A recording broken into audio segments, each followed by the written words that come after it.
From Television City in Hollywood. Boy, the way Glenn Miller plays. Songs that made the hit parade. Guys like us, we had it made. Those were the days. Norman Lear's shows really broke barriers by bringing the most divisive political debates in American life into primetime television. There they were being challenged with, how do you feel about the Vietnam War? How do you feel about draft dodgers? And it was all done in a comedy setting. Those were the days.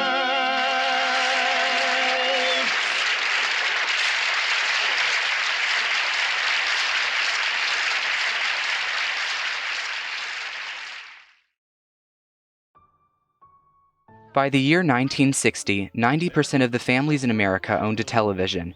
With a limitation of only 3 channels, the decade pursued the image of the happy all-American family.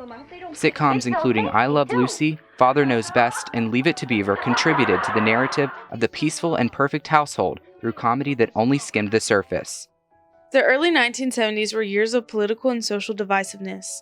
The country was on the tail end of the civil rights movement, though racism continued to diverge the nation. Public opinions of the Vietnam War grew in stark and violent contrast to one another, and the Watergate scandal, arguably the most prominent political infamy in American history, separated the people even more. The division prevalent through this time was rooted in close-mindedness, ignorance, and bigotry. Television producer Norman Lear was wise enough to recognize the power of his platform to civilly expose the close-mindedness and, in effect, change perspectives. Norman has always had a great social conscience. And as a writer, he was looking for ways to make things better. He decided to mesh political and social disputes with unrestrained comedy. In 1970, he signed with CBS to produce All in the Family.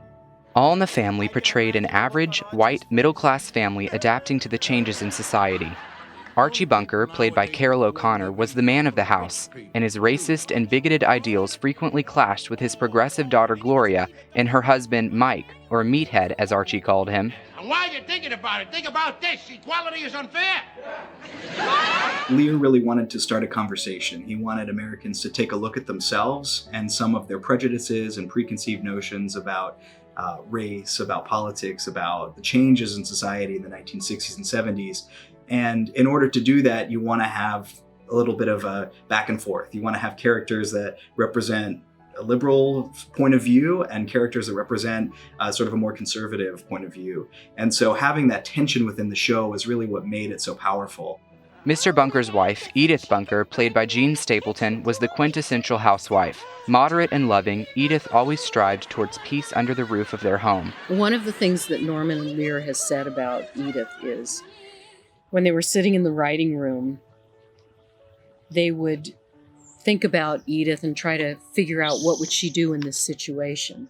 And they always came back to, well, let's ask ourselves, what would Jesus do? The conflicting ideologies of the characters inevitably made family arguments the focal point of the show, with even the most uncomfortable of topics consistently discussed. I mean, that's pretty much what All in the Family was. Arguing and trying to figure out a way to get by with such different points of view. The first episode of All in the Family aired on January 12th, 1971 on CBS. All in the Family was hugely controversial when it came out, and the first season of the show, a lot of them were preceded with a little message that warned people that the show that they were about to watch was actually going to offend. The disclaimer stated that the program you are about to see is All in the Family. It seeks to throw a humorous spotlight on our frailties, prejudices, and concerns. By making them a source of laughter, we hope to show in a mature fashion just how absurd they are. Nobody thought that show was going to survive. They thought it would be, the sponsors would abandon it, the audience would abandon it, nobody would watch it. It was going to go down because it was way too controversial for TV. But the audience showed up. All in the Family gained popularity at a rapid rate, with the entire country jumping on the bandwagon, tuning in on weeknights to laugh and learn from the comedic bickering of America's most talked-about household. You don't want to hear Watergate! Oh! You think that we want to watch things that comfort us, or that we find humor in the daily foibles of life, not in something that actually makes us angry, or could cause problems. That dinner table conversation where you yelled at your uncle or your dad because he doesn't understand your point of view. Norman Lear produced the show with the intent of discussing issues most were uncomfortable speaking about, and his work in All in the Family did not fall short of its purpose. There they were being challenged with, how do you feel about the Vietnam War? How do you feel about draft dodgers? You think Nixon knew about Watergate and the cover-up? I'm busy. Just tell me, do you think he knew? I'm busy. Say yes or no. I am B-U-Z-Y busy. Gay and transgender rights were also discussed on All in the Family, topics not brought to public television before, breaking the ice for future conversations. Although many topics brought up were controversial and offensive to some, families kept watching the Bunker's evening clashes for years. They were very clever. They slipped in all those issues with just unbelievable great storytelling. All in the Family was a success both in Hollywood and across America. The sitcom lasted 8 seasons with its primetime tenure on CBS until its final episode aired on April 8, 1979. Over those years, the show won 22 Primetime Emmys and 8 Golden Globes.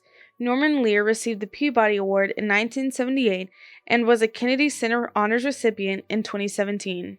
Lear showed that television could be a really important way to shape conversations and to get people to think differently about what was happening in the country. All in the Family, most importantly, succeeded in a way no award can bestow.